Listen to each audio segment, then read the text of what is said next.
선거구 획정이 지연되고 있고요. 공천과 탈당을 두고 정치권의 움직임이 심상치 않은데요. 뉴스 정면 승부에서는 신년 개편을 맞아 신년 대담 원내대표를 만나다 시간을 준비했습니다. 원유철 새누리당 원내대표, 이종걸 더불어민주당 원내대표와 차례로 만나보도록 합니다. 청취자 여러분은요, 프로그램 들으시면서 생각나는 의견 자유롭게 보내주시면 됩니다. 문자 서비스 샵 0945고요. 짧은 문자 50원, 긴 문자 100원의 정보 이용료가 있습니다. 먼저 원유철 새누리당 원내대표와 함께하겠습니다. 원내대표님 안녕하십니까? 네, 안녕하세요. 반갑습니다. 네, 먼저 청취자들께 새해 인사 부탁드립니다. 네, 뉴스 정면 승부 청취자 여러분, 2016년 희망찬 새해가 밝았습니다. 먼저 새해 복 많이 받으시라는 인사부터 올리겠습니다. 올해는 붉은 원숭이 해라고 하는데요. 그 원숭이는 지혜와 화합을 상징한다고 합니다. 가정도 화목하시고 또 직장에서도 화기애애한 그런 한 해가 되시길 기원드리고요. 특별히 원하시는 꿈과 소망을 다 이루어지시는 행복한 한 해가 되시기를 기원드리겠습니다. 네, 감사합니다. 자, 원유철 원내대표님, 벌써 지난 해가 됐네요. 7월에 추대되셨죠? 네. 예. 이 국회의 2015년 1년 참 다사다난했던 것 같습니다. 어떻게 평가하세요? 예, 작년에는 국가적으로 어려움도 많이 있었던 해이기도 합니다. 네. 메르스와 가뭄, 그리고 또 북한의 지뢰 도발, 또 세계 경제 위기 여러 가지 어려움도 있었습니다만 또 국민들께서 함께 힘을 모아주셔서 공무원 연금 개혁이라는 큰 개혁 과제도 성취해냈고요. 또 한중 FTA 비준도 다 잘 처리가 돼서 개혁과 경제에서 어느 정도 성과를 거둔 해라고 평가하고 싶고요. 특히 저는 작년에 이제 정책의장하고 원내대표를 이어서 할 수 있는 그런 기회를 얻었습니다. 네. 그래서 국민 생활과 서민 경제를 위한 실사구시형 정책과 입법 활동을 위해서 분주했던 한 해였다고 말씀드리고 싶고요. 특히 이 가계통신비 절감하고 또 도시가스 요금이나 또 서민금융 지원, 전기료 인하 이와 같은 친민생 정책이 아주 굉장히 소중한 거이기 때문에 거기에 집중했던 보람 있던 한 해였고요. 또 한편으로는 국민들께 죄송스러운 게요. 아직도 이 선거구 획정하고 민생경제법안이 함께 처리되지 못해서 굉장히 송구하고 또 죄송하다는 말씀을 드리지 않을 수가 없네요. 아무튼 얼마 안 남은 임시회지만 여야가 잘 합의가 돼서 국민들에게 걱정을 끼치지 않고 희망찬 새해를 계속 맞이할 수 있도록 최선의 노력을 다하겠습니다. 네, 지금 언급해 주셨는데요.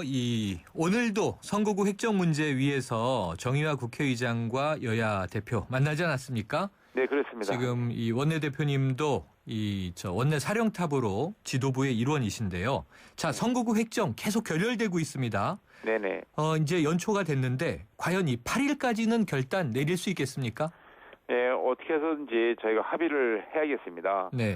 근데 지금 선거구 획정이 합의가 안 되는 것이요. 네. 그 상황 인식의 차이가 좀 있습니다. 네. 저희 새누리당은 지금 선거구 협상에 임하는 것이 헌법재판소에서 인구 편차를 3대1에서 2대1로 그 편차를 줄이라고 결정을 내려서 국회에서 이제 거기에 맞춰서 지금 선거구 획정을 새롭게 하고 있지 않습니까? 네. 지금 선거구 획정위원회에서 논의하고 계신 것을 우리 국민 여러분께서도 보시다시피 거기에는 무슨 권역별 비례대표제라든가 또 선거권 연령이라든가 이런 선거 제도는 사실 없습니다. 어떻게 하면 선거구의 인구 편차를 줄이는 것을 중점 두고 해서 논의를 하고 있는 거죠. 네. 그래서 우리 국회에서 사실은 그런 기준안을 만들어서 획정위에다 주면 되는데 지금 야당에서는 사실 우리 새누리당이 굉장히 불리한 선거제도를 좀 받으라고 하셔서 저희가 수용하기 어려운 거를 자꾸만 선결조건으로 내세우기 때문에 저희가 수용하기 어렵다는 것을 자꾸만 설득하고 하고 있는데도 그러한 주장을 꺾지 않고 있는 상황입니다. 다만 우리 여야가 사실상 합의한 대로 날로 어려워져가고 있는 농어촌 현실을 고려해 볼 때 지금 현행 지역구 의석수가 246석이거든요. 네. 비례대표를 한 7석 정도 줄여서 지역구를 늘리고 비례대표를 좀 줄여서 늘어난 지역구를 농어촌 지역구에다 배분하자라고 했던 것이 사실 여야 원내대표의 합의사항의 정신입니다. 네, 거기에 맞추시면 되는데 그것을 지금 가지고 계속 저희가 협상을 하고 있고요. 1월 8일까지는 어떻게 해서든지 최선을 다해서 좋은 결과를 낼 수 있도록 최선을 다하겠습니다. 네, 자 이번 주인데 한번 기대해봐야 될 것 같고요. 네. 자, 이 모두 다 20대 총선 올 4월에 관심이 이제 집중돼 있는 것 같습니다. 하지만 아직 19대 국회는 끝나지 않았고요. 해결해야 할 법안들, 현안들이 많이 쌓여 있죠. 네네. 그렇다면 계속 여야가 만나서 논의 이어가게 되겠습니까? 네, 그렇죠. 예. 지금 이제 국민들께서는 물론 선거구 획정도 굉장히 중요한 현안입니다만 네.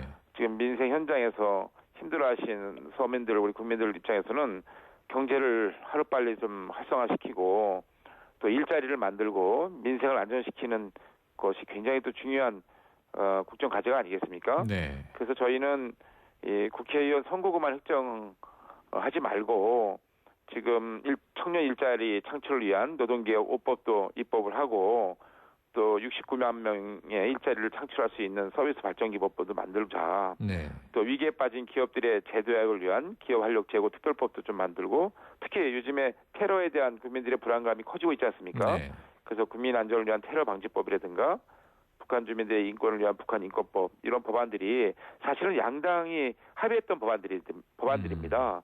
이런 합의된 사항을 임시국회가 끝나기 전에 우리가 합의 처리해서 그리고 선거구 획정도 함께해서 민생과 경제도 살리고 선거도 정상적으로 칠 수 있도록 하자는 것이 저희들 새누리당 입장이라는 말씀드립니다. 네. 자, 사실 이런 법안들이요, 이 새누리당을 위한 법안도 아니고 또 이 더불어민주당을 위한 법안도 아닙니다. 이 법안은 오로지 국민들의 삶의 질 향상과 국가 발전 또 국민의 안전을 위한 법안들이죠. 네. 네. 자, 원내대표님, 이 국회 선진화법 여쭤볼게요. 네네. 이 기존 국회에 비해서 몸싸움은 사라졌지만 네. 이 식물국회가 된 거 아니냐 이런 지적 많던데요. 네. 이 새로운 국회에서는 이 국회 선진화법 다시 논의돼야 한다고 보십니까? 네, 새로운 국회에서는 이 국회 선진화법이 어떤 형태로든 간에 새롭게 그 입법 취지가 좀 달리해서 변화를 가져야 된다고 보고 있습니다. 네. 무슨 말씀이냐면요. 현재 선진화법 구조하에서는 재적 의원 5분의 3 이상이 돼야지만 네. 180석이죠. 지금 현재 300석이니까요. 네. 180석 이상이 확보돼야 되지만 법안 처리가 가능하고 있습니다. 그래서 국민들께서는 왜 새누리당이 다수당인데 저런 민생 법안, 경제 법안도 하나 제대로 못 처리하느냐라고 궁금해하실 텐데요. 과거에는 18대까지는 그랬습니다. 네. 그런데 19대에서 이제 국회 선진화법이 도입되면서 사실상 여야 합의 완전히 그 만장일치의 합의에 의하지 않고서는 이 법안 처리가 불가능한 상황입니다. 네. 그래서 항상 이 법안 처리할 때 끼워 팔기식이 되고 또 그러다 보니까 법안의 본질이 훼손되고 이런 안타까운 상황에 놓여 있는데요. 그래서 20대 국회에서는 이 국민의 그 대표기관인 우리 국회가 더 생산적이고 효율적인 국회가 되기 위해서는 의사결정을 좀 제대로 상식적이고 합리적으로 해야 되지 않겠습니까? 네. 그런 틀에서 국회 운영이 이루어져야 된다고 보고 있고 따라서 국회 선진화법도 반드시 개정돼야 된다고 저는 보고 있습니다. 네. 자, 이 박근혜 대통령이요. 진실한 사람 강조하면서 지난 연말에 이 여권 내에는 진박 논쟁이 벌어졌습니다. 이 대통령이 이야기하는 진실한 사람. 자, 국민들은 어떤 사람을 진실한 사람으로 생각해야 될까요? 예. 국정 운영을 총괄하시는 대통령 입장에서는 한결같이 처음과 끝이 그 국민과 나라를 위해서 봉사하는 사람들이 이제 진실한 사람이다라는 네. 그러한 판단을 하시고 말씀을 하신 걸로 보고 있습니다. 네. 정치적으로 진박이나 친박 이런 계파적인 구분하는 것은 좀 과한 해석한 게 아닌가 싶고요. 네네. 지금 진박 논쟁 자체가 우리 새누리당과 대통령께 누가 된다고 보고 있습니다. 아하. 그래서 저는 그 새누리당의 원내대표로서 우리 새누리당은 오로지 이 친박 비박 이런 걸 넘어서 오로지 친민생으로 가서 국민들께 더 다가가야 된다 이런 생각을 가지고 있고요. 네. 그런 마음을 갖고 와야지 국민들께서 저희들에게 지지와 신뢰를 보내주시지 않겠습니까? 네. 그 바탕 위에서 20대 총선도 승리하고 또 총선 승리하지만 박근혜 정부 2기도 안정적으로 성공시킬 수 있고 그것이 대한민국의 성공으로 이어질 수 있다고 보고 있기 때문에 네.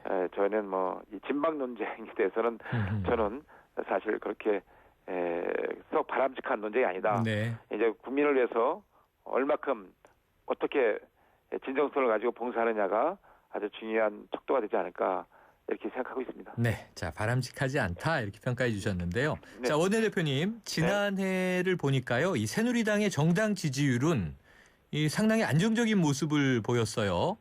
그런데 이제 연말에 이 뭔가 좀 지각 변동이 벌어졌죠. 이 안철수 의원 당시에는 이 새정치민주연합, 지금은 이제 더불어민주당으로 바뀌었습니다만 탈당을 했고요. 이제 네. 신당 창당을 앞두고 있지 않습니까? 네네. 그리고 더불어민주당 의원들, 어제 김한길 의원을 비롯해서 계속 탈당이 이어지고 있는데, 네. 자, 이런 야권의 상황, 이 올해 총선에서 새누리당의 지지율 그리고 네. 이제 앞으로의 그 승리 아까 말씀하셨는데 네. 영향을 어떻게 준다고 보세요?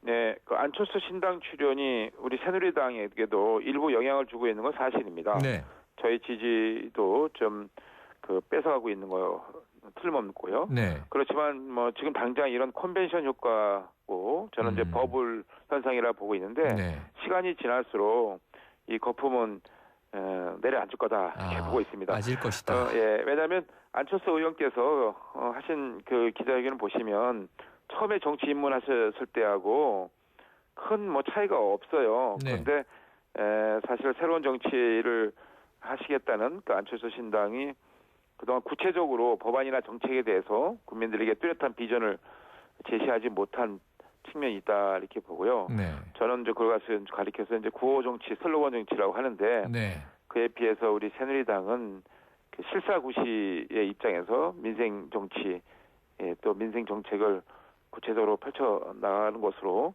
국민들에게 선택받겠다, 심판받겠다 이렇게 말씀을 드리겠습니다. 네. 지금 일단은 이 컨벤션 효과다, 거품이 빠질 것이다 이렇게 전망해 주셨어요. 네. 그리고 이제 새누리당은 이 실사구시의 체계를 갖췄다 말씀해 주셨는데, 네네. 자, 그것도 있고요.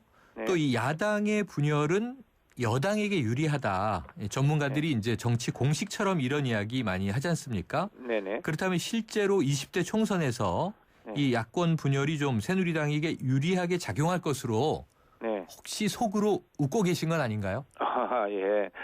그 정치 공학적으로 보면 네. 그 인류 다야 구도가 여당에게 유리한 건 틀림이 없겠죠. 네. 그렇지만 반드시 그것이 이제 유리하다고 보고 있지는 않고요. 또 언제 어디서 정치 그 상황이 바뀔 수도 있기 때문에 저희는 끊임없이 새누리당이 그런 야권 분열과 관계없이 그 인물 좋은 분들 그리고 좋은 정책으로 국민들에 다가서고 진정성을 갖고 이런 민생과 일자리를 만들어내는 거로 국민들에게 선택을 받아야 된다 이렇게 네. 생각을 하고 있습니다. 워낙 총선에서 야권이 연대도 할 수 있고 이합집산이 워낙 그동안 많이 있었던 정치 환경이고 선거 풍토였기 때문에 저희는 늘 긴장의 끈을 놓지 않고 어떠한 상황에서도 국민들께 새누리당을 계속 지지하시고 또 신뢰를 보내줄 수 있도록 초지일관 정성을 다하는 모습으로 국민들에게 다가서겠습니다. 네. 자, 공교롭게도 오늘이 바로 총선 D-100일입니다. 이제 정치권은 본격적인 총선 모드로 돌입하는 것 같은데요. 자, 이 새누리당, 여당에서도 이번에 좀 새로운 인물, 참신한 인물들 많이 볼 수 있을까요? 예, 저희들이 우리 당의 지도부나 또 많은 당원들께서 좋은 분들을 청구도 해주시고 네. 또 권유도 하고 있고요. 또 직접적으로 본인들이 결심을 하셔서 새누리당을 통해서 국가 발전이나 지역 발전에 봉사하시는 분들이 참여하고 있기 때문에 저는 좋은 분들이 많이 우리 새누리당에 이번 총선에서 후보로서 출마하시리라 이렇게 기대하고 있습니다. 네. 자, 지난해 연말 이 안대희 전 대법관이나 또 이 오세훈 전 서울시장이요. 김무성 대표와 이제 면담을 통해서 이 험지 출마 수용하는 모습을 보였는데요. 네. 자, 이게 좀 논란이 있었는데 원내대표님이 보시기에는 지금 이번 총선에서 이야기되는 여당의 험지, 이 험지란 어떤 곳으로 보세요? 그리고 어떤 예. 분들이 좀 적극적으로 나서야 한다고 보세요? 예. 20대 국회의원 총선거에 있어서 그 전국적으로 보면 수도권이 거의 지역구의 절반 가까운 선거구가 새로 만들어질 겁니다. 네. 사실상 20대 총선은 수도권 대첩이라고 해도 과언이 아닐 텐데요. 네. 그 수도권이 사실은 그 역대 선거에서 굉장히 그 초박빙의 결과를 이렇게 나왔던 곳입니다. 그렇죠. 심지어는 3표 차이로도 국회의원이 당선됐던 곳 네, 아니겠습니까? 네.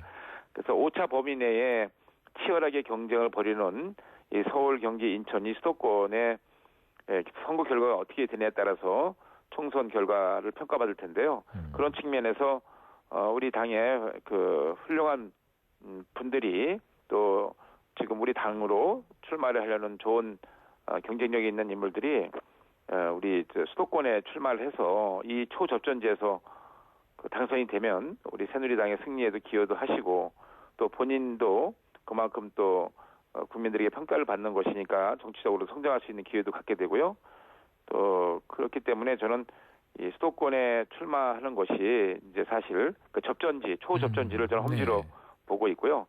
그런데 그런 분들을 모실 때 또 그분들에게 결심을 할 때 그냥 뭐 바둑의 사석처럼 그 사지로 보내면 안 되겠죠. 사지하고 험지는 다른 거니까요. 그래서 저는 그래서 누가 봐더라도 객관적으로 경쟁력이 있는 좋은 인물들이 수도권에 초저점적에 출마해서 우리 새누리당의 승리를 견인해 나간다면 아주 우리 새누리당에서 고맙고 감사한 일이죠. 그런 차원에서 그런 명망가들을 지금 그쪽에 나오셨으면 하는 바람을 갖고 있습니다. 네, 수도권 내의 초박빙 접전 지역을 우선 험지로 꼽아주셨습니다. 자, 지금 뭐 이 야권이 분열하다 보니까 더불어민주당 이제 야당 이름이 바뀌고요. 또 신당이 지금 출연할 초읽기에 들어갔는데 그런데 모두 다 정권 교체를 이야기하고 있어요. 자, 그렇다면 이제 이 아까 말씀하신 일여 다야 구도에서 여당은 하나이지 않습니까? 현재까지. 자, 이번 총선에서 새누리당이 국민들에게 강조하고자 하는 메시지가 있다면 뭐라고 생각하세요? 네, 뭐 금년에도 지금 여러 가지 그 대내외 정세가 여러 가지 어려운 측면이 많이 생겨나고 있습니다. 그 미국의 금리 인상이라든가 뭐 중국의 경제 침체라든가 또 IS 테러 또 저유가 이런 것 때문에 세계 경제 위기가 쓰나미처럼 몰려오고 있고요. 그래서 우리 새누리당은 그런 방파제를 대비한 방파제를 잘 구축해야 된다라는 일념으로 이 민생과 경제에 집중을 하고요. 특히 노동개혁 같은 이런 개혁과제 4대 개혁과제가 있습니다. 금융, 그 노동 또 이 공공부 분야, 교육 분야 이런 4대 개혁과제를 좀 안수해서 그 건강한 사회, 강한 나라를 만드는데 온 당력을 집중을 해야겠다라는 생각을 가지고요. 20대 국회에서도 마찬가지로 민생과 개혁에 집중을 해서 국민들에게 일할 기회를 다시 한번 얻을 수 있도록 최선을 다할 겁니다. 아무튼 그 이런 실사구시형의 친민생, 친서민 정책을 통해서 국민의 삶의 질 향상으로 우리 사회에 따뜻한 온기를 좀 퍼뜨리고요. 또 개혁과제를 잘 완수해서 국가 경쟁력을 확보하는데 우리 새누리당이 이번 총선을 통해서 국민들에게 심판을 받도록 그렇게 하겠습니다. 자, 20대 총선 자체도 이제 중요하지만 우리 국민들이 이제 선거 때는 정치인을 잘 믿지 않는 경향이 생겼지 않습니까? 네, 그렇습니다. 그러니까 이게 선거가 지난 이후가 더 중요할 것 같은데 물론 그 결과는 우리가 모두 뚜껑을 열어봐야 확인할 것 같고요. 자, 총선이 지나간 이후 뭐 4월까지만 정치할 건 아니니까요. 그 이후에 국민과 함께하는 정당이 되기 위해서 어떤 노력을 좀 이끌어 주실 겁니까?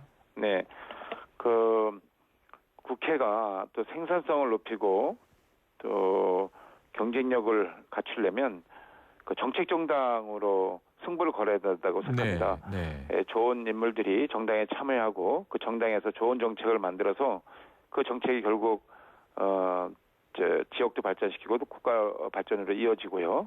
또 그 서민들의 삶도 좀 따뜻하게 나아지게 할 수 있는 그런 좋은 정책들을 많이 만드는 것이 정당의 역할, 정치의 기능이 아니겠습니까? 그런 측면에서 우리 새누리당은 더욱더 이 정책 정당으로 거듭날 수 있도록 국민들이 진정으로 원하는 그러한 강건한 정책 정당으로 경쟁력 있는 정당으로 거듭날 수 있도록 최선의 노력을 다하겠다는 말씀을 드리고요. 네. 과거의 그 구체적인 정치의 모습 그런 모습은 이제 저희가 완전히 걷어내고 신선하고 희망이 넘치는 그런 정치적인 비전을 가지고 국민들에게 더 다가서도록 그렇게 하겠습니다. 네, 자 정책 정당 강조해 주셨고요. 또 네. 정치적인 비전을 국민들에게 보여주겠다 이런 말씀 주셨는데, 자 다음에 원유철 원내대표님 개인적인 거 좀 여쭤볼게요. 예.